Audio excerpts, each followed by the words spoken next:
Olá pessoal, tudo bem? Então, hoje nós vamos assistir mais uma videoaula e o tema de hoje é tecnologia de produção. Nesse caso, hoje nós vamos ver um pouco sobre Kernels, tá?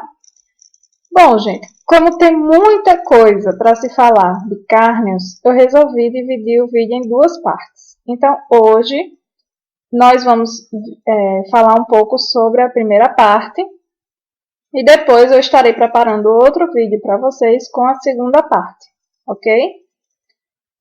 Bom, então basicamente, gente, lembrando que isso é uma videoaula básica, tá? Porque tem muito assunto para se falar sobre carne. Então hoje nós vamos ver basicamente o conceito de carne, inclusive pela RISPOA, tá? A composição química da carne e as características do tecido. Vamos ver um pouco sobre a produção de carnes no Brasil em relação a bovinos, suínos, aves. Vamos ver um pouco também sobre o que é a carne de açougue, segundo o regulamento da Inspeção Industrial e Sanitária de Produtos de Origem Animal, que é o RISPOA. Além disso, vamos ver alguns fatores que influenciam no crescimento e desenvolvimento da carne, tá? Como o crescimento, o desenvolvimento, a diferença entre os dois e algumas curiosidades. E, gente, além disso, as características das espécies de carne, o que é uma carne de primeira, uma carne de segunda, que o pessoal tanto costuma falar por aí. E o mais importante, né, que é a qualidade da carne. Então, vamos ver alguns atributos da carne, como cor, atributos organolépticos, tecnológicos, o que é realmente uma carne de qualidade e o que é que a gente espera de uma carne ideal. Então, a gente vai ver também sobre o PSE e DFD, tá? Então, espero que vocês consigam aprender alguma coisinha, que eu possa contribuir com alguma informação, de alguma forma, para acrescentar aí o conhecimento de vocês através dessa videoaula. Bom, vamos lá para a definição de carne. Então, gente, a carne, o nome carne, né, ela tem origem grega e hebraica, tá? E quer dizer corpo. Então, a carne, ela corresponde, deixa eu pegar o apontador aqui, corresponde ao tecido muscular dos animais, tá? E, além disso, é a parte mole, entre aspas, e comestível do corpo de animais. Então, gente, carne é todo o tecido muscular e os seus agregados, como, por exemplo, um tecido ósseo que está por ali, tecido ósseo não, o osso, né, que está por ali, pode ser também alguma cartilagem que está presente ali naquele pedaço de carne, tá? Então, toda a parte mole e comestível, tá? Gente, quais são os animais que conferem a carne? Dentre eles, os mamíferos, todos os mamíferos, répteis, aves, anfíbios e pescados. A oferta de carne, ela vem através do tecido muscular desses animais daqui, tá bom? Além disso, gente, todas as vísceras e todos os produtos derivados, tá? Tanto do tecido muscular como das vísceras, também têm a origem da carne, tá? Então, eles podem também entrar nesse conjunto de definição de carne, tá bom? Bom, gente, a composição química, né? A carne, ela é composta por proteínas, gorduras, né, que são os ácidos graxos, água e minerais, tá? E carboidratos. Eu vou colocar aqui eu expus aqui para vocês uma média, tá, gente? Pelo amor de Deus, é uma média da composição química da carne. Então, não quer dizer que todas as carnes vão ser compostas por isso aqui, tá? É uma média, foi um estudo feito e tiraram uma média a partir desses estudos da composição química das carnes, tá? Porque isso aqui é muito variável. Bom, em média, a carne possui 75% de água, 21 a 22% de proteínas, 1 a 2% de gordura e 1% de minerais e 1% de carboidratos, tá? Além disso, foram feitos estudos onde os pesquisadores observaram que em 100 gramas de carne crua a gente consegue obter 105 quilocalorias, tá? Então, gente, é um material, é um composto rico em água e proteínas, tá?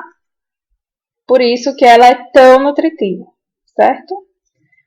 Só que a carne, ela varia muito. Isso segundo a espécie animal, a raça, a idade, o sexo, a alimentação, o manejo pelo ser humano, tá? Então, entre outras variáveis.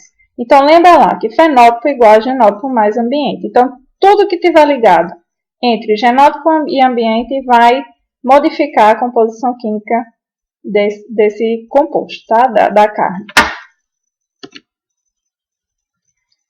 Vamos conversar agora sobre algumas considerações importantes, tá? A respeito das carnes bovina, avícola e suína. Eu escolhi esses 3 tipos porque são os mais comuns aqui no Brasil, mas existem outros tipos de carne também, tá? Mas eu me detive somente a esse para não ficar uma videoaula muito longa e muito extensa. Então, em relação ao ranking internacional no Brasil, de carne bovina hoje, nós temos cerca de 200 milhões de cabeças, tá? Dessas 200 milhões de cabeças, o Brasil ele se encontra em primeiro lugar no ranking mundial de exportação, graças a Deus, né, gente? A gente tem realmente uma importância muito grande na exportação de carne bovina, tá? Em relação à produção, nós estamos no segundo lugar do ranking mundial. Isso aqui são dados do IBGE e da FAO, tá, gente?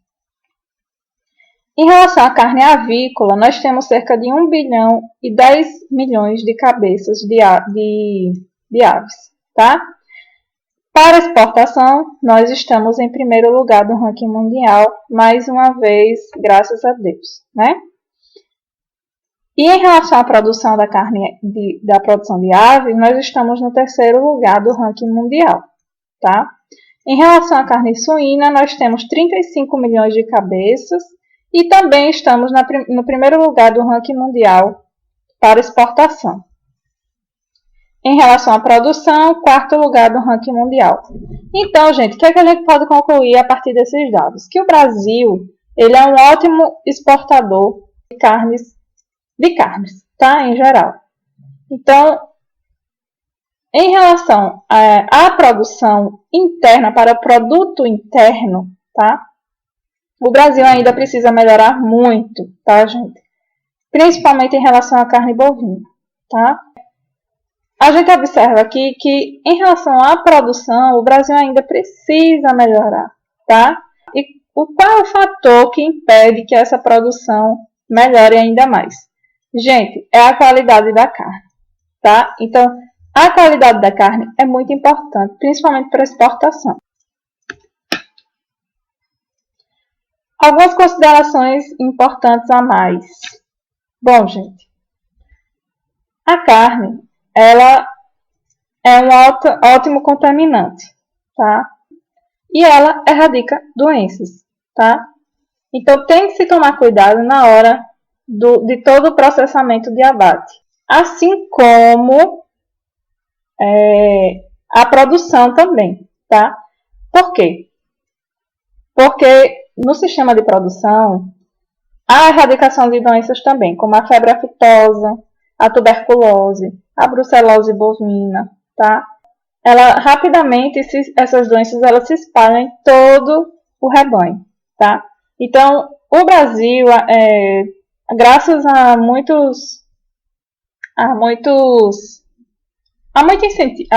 graças ao incentivo do governo, ele ainda consegue, digamos assim, estabilizar essa erradicação, tá? Mas tem que se tomar muito cuidado em relação à erradicação de doenças no nosso país, certo?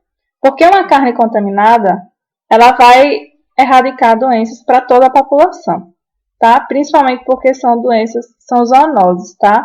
E essas zoonoses, elas são, quando há presença de zoonoses, elas são bem erradicadas, tá? No Brasil, gente, o sistema de produção é feito principalmente a pasto, tá? Por quê? Porque as pastagens, elas são a principal fonte de nutrientes, tá? E além disso, a gente tem uma ótima relação custo-benefício, tá? Por isso que o sistema de produção adotado no Brasil é a pasto, ok?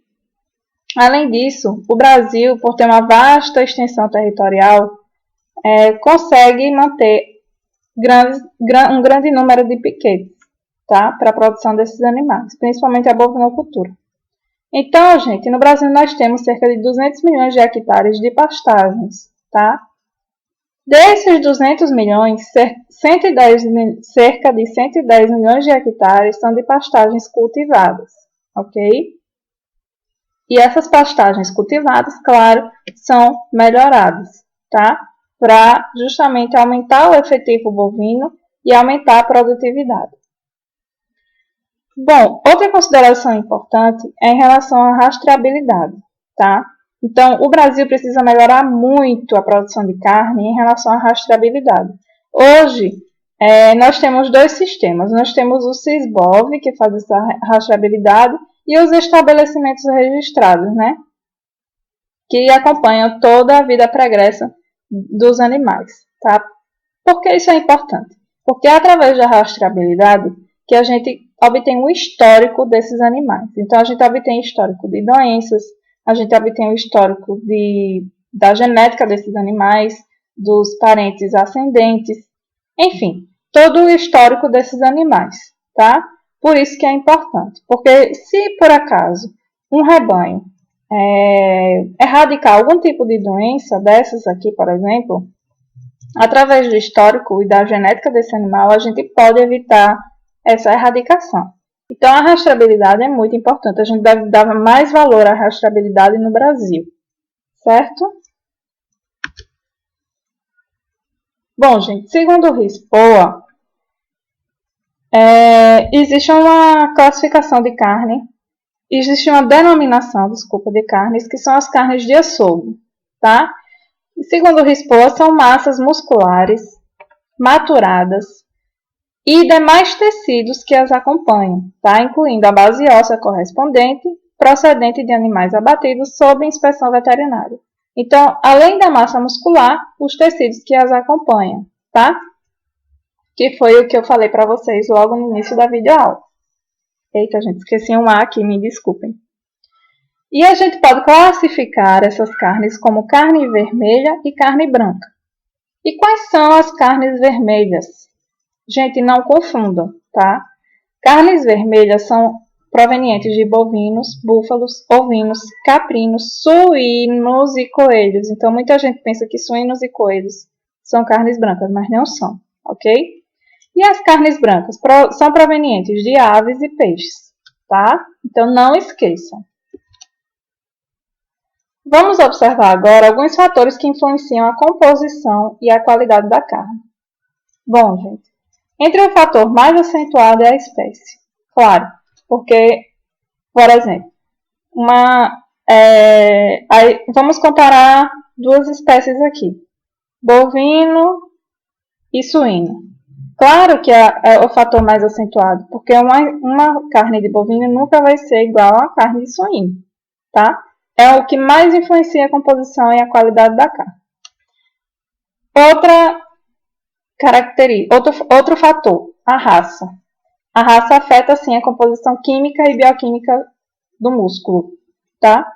O sexo, se é fêmea ou macho, afeta a quantidade de gordura subcutânea, tá? Porque, por exemplo, as fêmeas, elas têm mais gordura subcutânea do que os machos, ok? Porque os machos têm uma musculatura mais definida.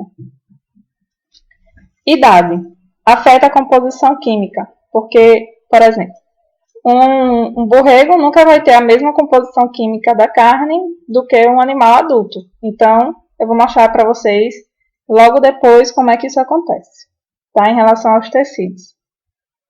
Nível de alimentação. Claro, a alimentação vai interferir na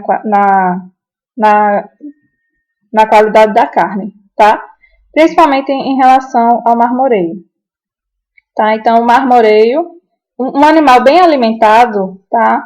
Vai possuir uma quantidade de marmoreio muito boa. O que é o marmoreio, gente? É a carne intramuscular. Então, existe a gordura, a gordura. Existe a gordura extramuscular e a intramuscular, tá? Então, o marmoreio é a gordura intramuscular, que é o que dá mais sabor à carne, ok? Então, um animal muito bem alimentado, claro que vai ter ótimos índices de marmoreio. Lembra, gente, tudo é equilíbrio, nem tanto nem tão pouco, tá? Então, uma quantidade de marmoreio equilibrada é o esperado para uma qualidade boa de carne, tá? Localização anatômica, lógico, né, gente? A localização da carne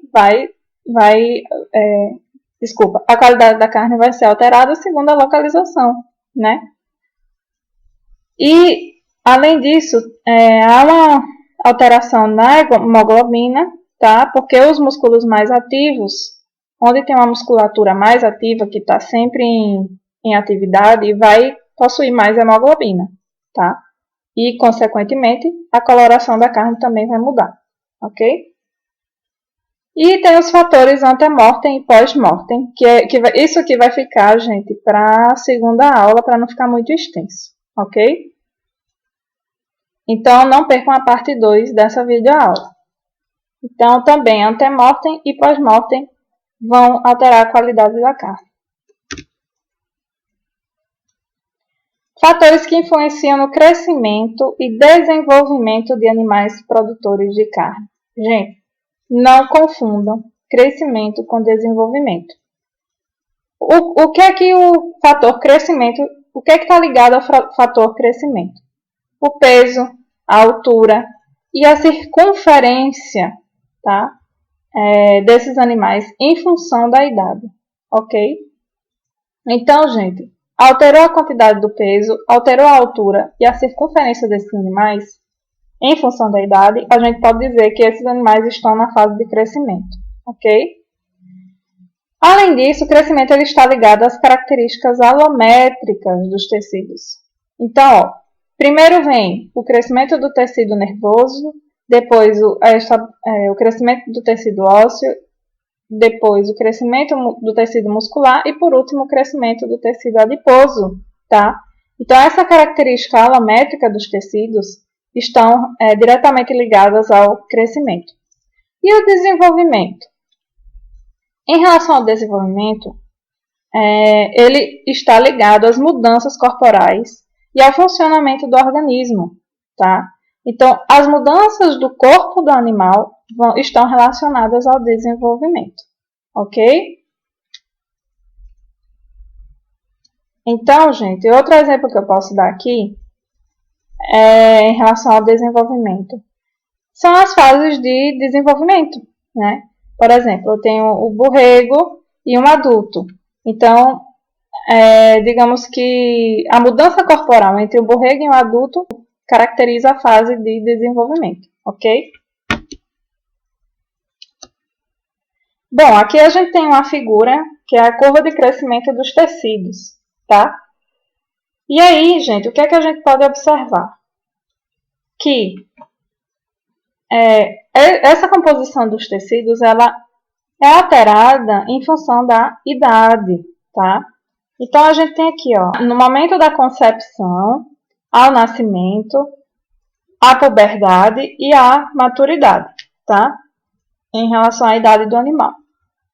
E aqui nós temos os tecidos, ó. Então, primeiro, a gente observa uma diferença muito grande entre os tecidos ósseo, muscular e adiposo, tá? Tanto, em todas essas fases aqui, tá? Então, o que a gente observa? Aqui no nascimento, ó, o tecido ósseo, todos os tecidos ósseos estão até o nascimento, todos os tecidos estão em desenvolvimento, tá? Quando o animal chega na puberdade, o que é que acontece com o tecido muscular? Vai diminuindo. Concordam comigo? E quando o animal chega na maturidade, todos os tecidos vão diminuir, ok? Então, gente, isso aqui é muito importante para a gente compreender qual a idade que deve se abater um animal, tá? Qual o momento que deve ser feito o abate do animal. Por quê? Porque se o animal tiver numa maturidade, no estado de maturidade, ele vai obter muito tecido adiposo e pouco tecido muscular e ósseo, consequentemente. Ok? Então, o ideal, gente, é abater o animal logo após a puberdade. Ok? Além disso, ó, nós temos aqui outra figura com o peso do tecido e o peso vivo desses animais. Além disso, o que é que acontece? Conforme vai aumentando o peso de cada tecido, o peso vivo do animal também aumenta, concordam? Só que a gente tem que ver, a gente tem que observar a qualidade em relação à quantidade, tá? Então não adianta você abater um animal com um peso muito grande se a composição estrutural dessa carcaça tem mais gordura. Concordam comigo? Então, o objetivo no abate é você obter mais massa muscular, tá? E menos gordura, ok? Para valorizar o seu produto. Então, gente, quanto maior o peso vivo, maior é o peso do tecido. Só que a quantidade de gordura aumenta consideravelmente, ok? E quando é que eu devo realizar o abate? Logo depois da puberdade, tá? Porque aqui a gente tem uma figura que mostra isso, ó. Em relação, aqui a gente tem a idade em relação ao ganho de peso. Gente, quando o animal chega na puberdade, o que é que acontece? Há uma substituição hormonal dos hormônios de crescimento pela testosterona, que são os hormônios reprodutivos, certo? Então, essa substituição faz com que esses tecidos eles parem de crescer, tá? Por conta da produção da testosterona. Então, toda a energia que o animal possui vai para a produção da testosterona, que é o objetivo do animal, é o quê? Crescer, se desenvolver e reproduzir, ok? Então, vai chegar um momento que o animal não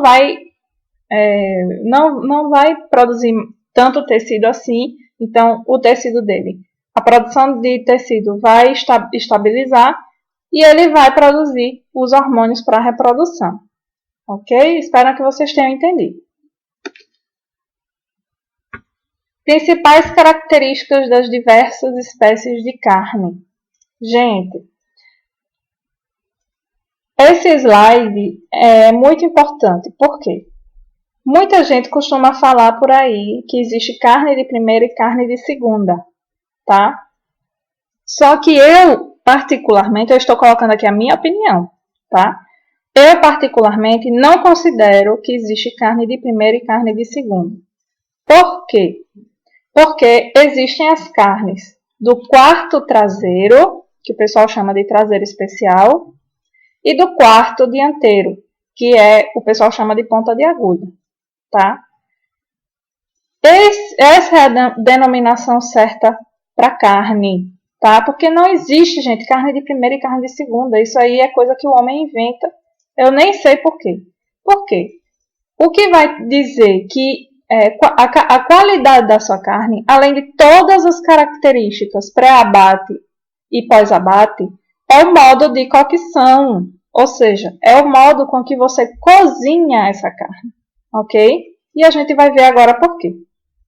Bom, o quarto traseiro ele é composto do dorso do animal, da pelve e da coxa do animal. Então, gente, são músculos grandes, tá? Por isso que eles são mais valorizados também, certo? O quarto dianteiro, nós temos músculos pequenos, que são compostos pelo pescoço, pelo tecido escapular, entre outros músculos dianteiros, tá? Então, são músculos pequenos, porque a gente consegue observar mais tecido ósseo, tá? Do que muscular. Então, são músculos pequenos, por isso que eles não são tão valorizados e, consequentemente, a carne é mais barata, tá? Só que, gente, no quarto dianteiro, o que é que acontece? A gente tem uma ótima produção de colágeno. Então, existe muito colágeno presente na musculatura do quarto dianteiro. Esse colágeno é uma proteína, certo? Então, é uma proteína abundante que se gelatiniza pelo calor na presença de umidade. Então, o que isso quer dizer? Que quando esse colágeno, digamos que quando a gente vai cozinhar uma peça de quarto dianteiro, quando a gente vai cozinhar, não, quando a gente vai fritar uma peça de quarto dianteiro, tá? Esse colágeno, ele enrijece com calor seco, ok? Então, quando vocês forem cozinhar, nunca mais esqueçam. Quarto dianteiro, vocês vão cozinhar com calor e com presença de calor e umidade. Ou seja, vocês vão cozinhar em altas temperaturas e com presença de água, tá? Faz aquele cozido, certo? Se vocês forem comprar um quarto traseiro, vocês fritem ou cozinhem no calor seco, sem presença de água, tá? Tem que ser com calor a seco, tá, gente? Se você colocar um quarto traseiro e cozinhar esse quarto traseiro, isso aí vai alterar a qualidade da sua carne, não adianta, tá? Então, o que o pessoal faz por aí é cozinhar da maneira errada. Concordam comigo? Então, o modo de cocção desses pedaços de carne, dessas peças de carne, é que vão determinar a qualidade do seu produto final, que já é a carne cozida ou frita, ok? Então, nunca mais esqueça, tá, gente? Bom, outras considerações para a qualidade de carne. Gente, não esqueçam que o fenótipo, ele é o genótipo, a interação entre o genótipo e o ambiente, tá? Então, tudo que estiver ligado ao ambiente e ao genótipo vai alterar a minha qualidade da carne, ok? Então, todos os fatores, como, por exemplo, a alimentação desses animais, procedimentos de abate, estresse que foi causado a esses animais, raça, espécie, enfim, tudo isso aliado à genética desse animal vai alterar a qualidade da minha carne, tá? Inclusive o modo de cocção, tá, gente? Não se esqueça. Então, gente, nós somos consumidores muito exigentes. Concordam comigo? Então, a gente sempre está querendo aquele pedaço de carne mais suculento, aquele pedaço de carne que tem uma cor, aquela cor de sangue vivo, né? Então, nós consumidores, nós somos muito exigentes. E cada vez mais a exigência aumenta. Então, cada vez mais a gente quer, nas prateleiras dos supermercados e mercados, uma carne ideal. E o que seria essa carne ideal? Bom, nós vamos ver agora, tá? Existem alguns atributos da carne, como rendimento, tá, gente? E o que é o rendimento da carcaça? É a carne comercializável da carcaça, tá, gente? Então, o rendimento, não adianta você ter um peso de carcaça enorme e se esse peso da carcaça, a maioria desse peso de carcaça é de tecido ósseo, tá, gente? Por favor. Então, o rendimento, ele justamente mede a qualidade do produto, tá?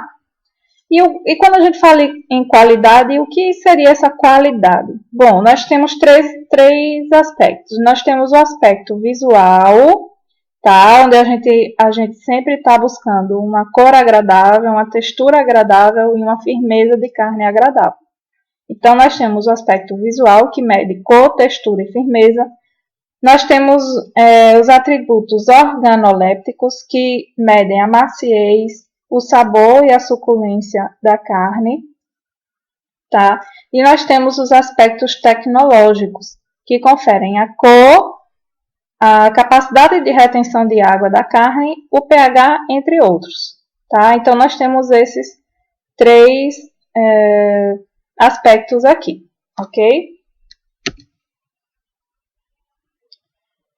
E a carne, gente, ela tem que ser atrativa, né, para o consumidor. E qual é a atratividade dessa carne? Bom, primeiro, a atratividade ela está diretamente relacionada com a cor e a exudação dessa carne, tá? Então, a cor, gente, a cor vermelha da carne, ela está ligada à hemoglobina e ao pigmento mioglobina, tá? Que são proteínas, ok? Só que essas duas proteínas aqui, quando elas se ligam ao ferro que contém na carne, elas sofrem um processo de oxidação. E esse processo de oxidação vai alterar a cor da carne, ok? Então, gente, nós temos dois tipos de carne. Nós temos a carne PSE e nós temos a carne DFD. E é importante que a gente saiba distinguir esses dois tipos de carne, tá? Nada mais gente, elas estão ligadas nada mais do que com a queda do pH. Porque quando o animal morre, né, na hora do abate do animal, cessa a produção de oxigênio intravenoso, certo? Então, isso faz com que a coloração do tecido muscular seja alterada, ok? Então, nós temos uma carne PSE, que é uma carne pálida, flácida e exudativa, tá? Que é pálida, soft e exudative. E nós temos o DFD, que é uma carne escura, firme e seca, ou seja, dark, firm and dry, tá? Então, vamos observar agora esses dois tipos de carne. Bom, uma carne PSE é uma carne que onde o animal sofre um estresse no abate. Então, é um estresse curto, certo? Então, na hora do abate é normal, esse animal sofre estresse, ok? Porém, uma carne PSE é dessa forma aqui e é quando o animal sofre um estresse curto. Bom, como é que ocorre como é que ocorre esse procedimento para chegar numa carne PSE? Gente, vocês concordam comigo que o músculo ele tem que obter energia de alguma forma, tá? E o que é que acontece? Quando o animal ele é abatido, tá? Ele morre, cessa a chegada de oxigênio nos tecidos, certo? Porque ele morre, ele para de respirar e essa quantidade de oxigênio vai diminuindo no passar do tempo. Só que para a obtenção de energia, o músculo ele recorre ao mecanismo aeróbio, ou seja, com presença de oxigênio, mecanismo aeróbio, enquanto estiverem presentes as reservas de oxigênio. Depois que essas reservas de oxigênio elas são exauridas, ou seja, depois que essa reserva ela diminui e ela cessa, o sistema homeostático recorre à via anaeróbia de produção de energia, ou seja, ATP, tá? Então, o que é que acontece? Qual é a via anaeróbica para obtenção de energia, gente? É através da produção de ácido lático. Então, cessou a quantidade de oxigênio muscular, o músculo vai começar a produzir ácido lático para obtenção de energia. E isso faz com que aconteça uma acidose muscular. Então, essa acidose muscular é que vai tornar a minha carne PSE, tá? Então, o que é que acontece? aumenta a produção de ácido lático, ou seja, de lactato, diminui o pH, porque a quantidade de ácido aumenta, é óbvio, e ocorre um aumento na temperatura desse tecido. Por que ocorre esse aumento de temperatura? Porque, gente, como é que o músculo ele é resfriado? Tá? Como é que acontece a resfriação muscular? A resfriação muscular acontece através do sistema respiratório e circulatório. Concordam comigo? A partir do momento que um animal morre, esses sistemas aqui ficam comprometidos. Então, não há nem sistema respiratório e o sistema circulatório começa a diminuir. Então, como isso aqui não existe mais quando o animal morre, há um aumento da temperatura, tá? Porque ele não vai mais resfriar a musculatura. E o que acontece? Com esse aumento de temperatura, diminuição do pH e aumento de lactato, faz com que libere água, tá? Então, há a liberação de água nesse tecido muscular, ok? Então, espero que vocês tenham entendido. Aumenta a produção de lactato, diminui o pH, aumenta a temperatura e há uma liberação de água, ok? Gente, com essa alta temperatura corporal, junto com a acidose muscular, o que é que vai acontecer com as proteínas? Vai haver uma desnaturação proteica. Por isso que é indesejável uma carne PSE, ok? Então, evitem estresse no abate, ok? Para evitar essa desnaturação proteica do tecido muscular. O que importa da carne é justamente a quantidade de água e proteína. Se libera água e se não tem proteína, a qualidade da minha carne vai diminuir, ok? Uma carne DFD. Gente, uma carne DFD é uma carne tipo essa aqui, ó. E ela acontece quando o estresse no abate é prolongado. Então, quando esse estresse é muito prolongado, a gente obtém uma carne DFD. E como é que isso acontece? Bom, então, primeiro, após o abate, cessa o fornecimento de oxigênio. Concordam? Com isso, o músculo ele vai obter energia através das reservas de glicogênio, tá, gente? Então, o músculo ele vai gerar ATP, o tecido muscular vai gerar ATP através das reservas de glicogênio. E essa retirada dessa reserva de glicogênio vai impedir a queda do pH, ok? Porque vai diminuir a quantidade de produção de ácido lático, certo? Com isso, gente, o músculo ele retém água, tá? Com essa queda de pH, o músculo retém água e isso faz com que o músculo fique mais escuro, por isso tem essa cor aqui feia, né? Gente, esse músculo mais escuro, com esse músculo mais escuro, a gente vai obter uma menor refração da luz. Concordam comigo? E com essa menor refração de luz, vai aumentar a ação enzimática, ou seja, vai aumentar a ação dessas enzimas dentro do tecido muscular. E essa ação enzimática vai consumir mais e mais e mais oxigênio, e quanto mais consome oxigênio, mais escura a carne fica, tá? E por isso, a gente não espera uma carne DFD, porque o consumidor, assim que a gente vai na prateleira, que a gente observa uma carne escura, cinza, meio estranha, a gente rejeita logo, certo? Então, o consumidor não quer de jeito nenhum uma carne desse tipo aqui, tá? E é esse estresse prolongado que faz com que a carne fique dessa forma. E qual seria a carne ideal, né? Porque se existe a PSE e a DFD, existe a carne ideal, né, gente? Porque a carne nem vai ficar, a gente não vai vender sempre uma carne ruim, concorda? Então, gente, a carne ideal é a RFN, ou seja, Reddish, Pink, Firm and Non-Exudative, ou seja, uma carne avermelhada, firme e não exudativa, ok? Então, essa carne ela possui uma musculatura bem desenvolvida, textura fina, é uma carne homogênea, ligeiramente marmorizada, de coloração vermelho vivo e gordura clara, que é essa daqui do meio, tá? Então, essa seria a carne ideal para sair do frigorífico e ir para as prateleiras, tá? Só que toda carne, após abate, ela possui o rigor mortis, tá, gente?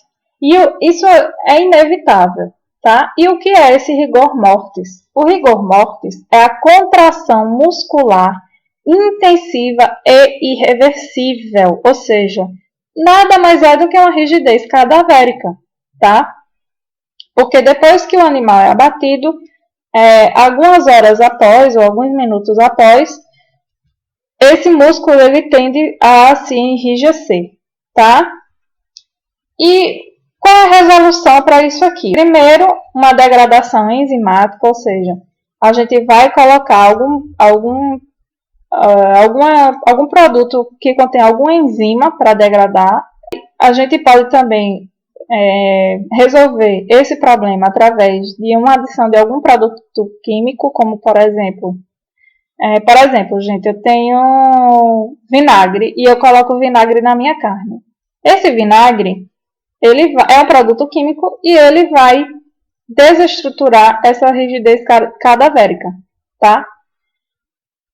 E ela pode ser também feita através de uma ação mecânica, tá? Ou seja, então quando eu pego o meu martelinho que eu vou bater a minha carne, eu estou fazendo a desestruturação da estrutura muscular, tá? Então,